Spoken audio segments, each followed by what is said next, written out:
Hi hello, നമുക്കിന്നൊരു വെണ്ടക്ക മുളകിട്ട് നോക്കിയാലോ. നമ്മൾ സാധാരണ വെണ്ടക്ക മുളകിടുന്നതിൽ നിന്നും അല്പം വ്യത്യസ്തമായിട്ടാണ് കേട്ടോ നമ്മൾ ഈ കറി ഉണ്ടാക്കാൻ പോകുന്നത്. അതിനായി നല്ല പഴുത്ത 2 തക്കാളി എടുക്കാം. പിന്നെ നമുക്ക് വെണ്ടക്ക നമ്മളുടെ ആവശ്യത്തിനുള്ള അനുസരിച്ച് 3-4 വെണ്ടക്ക കുറച്ച് നീളത്തിൽ കട്ട് ചെയ്തെടുക്കാം. പിന്നെ കറിവേപ്പില, പച്ചമുളക്, ഇഞ്ചി, വെളുത്തുള്ളി ഇതൊക്കെ നമുക്ക് എടുക്കാം കേട്ടോ. അതിൽ ഇഞ്ചി വെളുത്തുള്ളി നമ്മൾ ചതച്ചെടുക്കണേ. 4 വെളുത്തുള്ളി, 1 ഇഞ്ച് വലുപ്പത്തിലുള്ള ഇഞ്ചി, ഇത്ര മതി കേട്ടോ. നമുക്കിനി കറി ഉണ്ടാക്കി തുടങ്ങാം. അതിനായി ഒരു ചട്ടി വെക്കുക. ചട്ടി നന്നായി ചൂടായി വന്നതിന് ശേഷം അതിലേക്ക് വെളിച്ചെണ്ണ ഒഴിച്ച് കൊടുക്കുക. വെളിച്ചെണ്ണ ഒഴിച്ചാൽ നല്ല കറിക്ക് നല്ല ടേസ്റ്റ് ആയിരിക്കും കേട്ടോ. വെളിച്ചെണ്ണ ചൂടായി വന്നതിന് ശേഷം കടുകിടാം. കടുക് ഒന്ന് പൊട്ടി വന്നതിന് ശേഷം കറിവേപ്പില ഇടാം. അതിൻ്റെ കൂടെ നമുക്ക് തക്കാളി, പച്ചമുളകും ചേർത്ത് കൊടുക്കാം.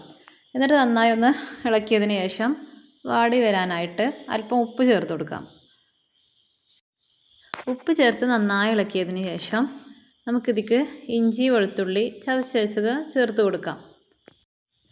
ഇനി ഒന്നും കൂടെ എല്ലാതും മിക്സാക്കി എടുത്തതിന് ശേഷം ഒരു 3 മിനിറ്റ് നമുക്ക് മൂടി വെക്കാം. ഈ ടൈം കൊണ്ട് തന്നെ നമുക്ക് തക്കാളി നല്ലോണം വഴന്ന് കിട്ടും കേട്ടോ. ഇനി നമുക്ക് മൂടി തുറന്ന് ഒന്നും കൂടെ ഒന്ന് ഇളക്കിയെടുക്കാം. ഇനി നമുക്കിതിക്ക് ആവശ്യമായ മസാലപ്പൊടികൾ ചേർത്ത് കൊടുക്കാം കേട്ടോ.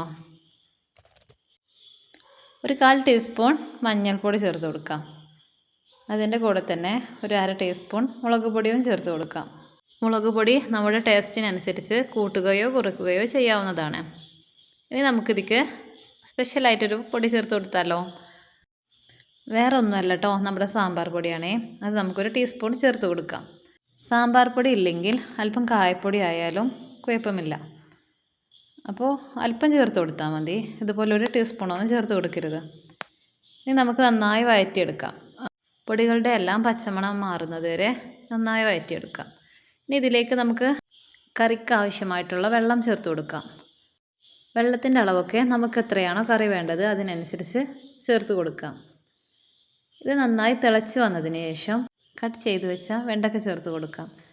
ഇനി എല്ലാം കൂടെ ഒന്ന് ഇളക്കി യോജിപ്പിച്ചതിന് ശേഷം ഒരു 4 മിനിറ്റ് നമുക്കിത് മൂടി വെച്ച് വേവിക്കാം.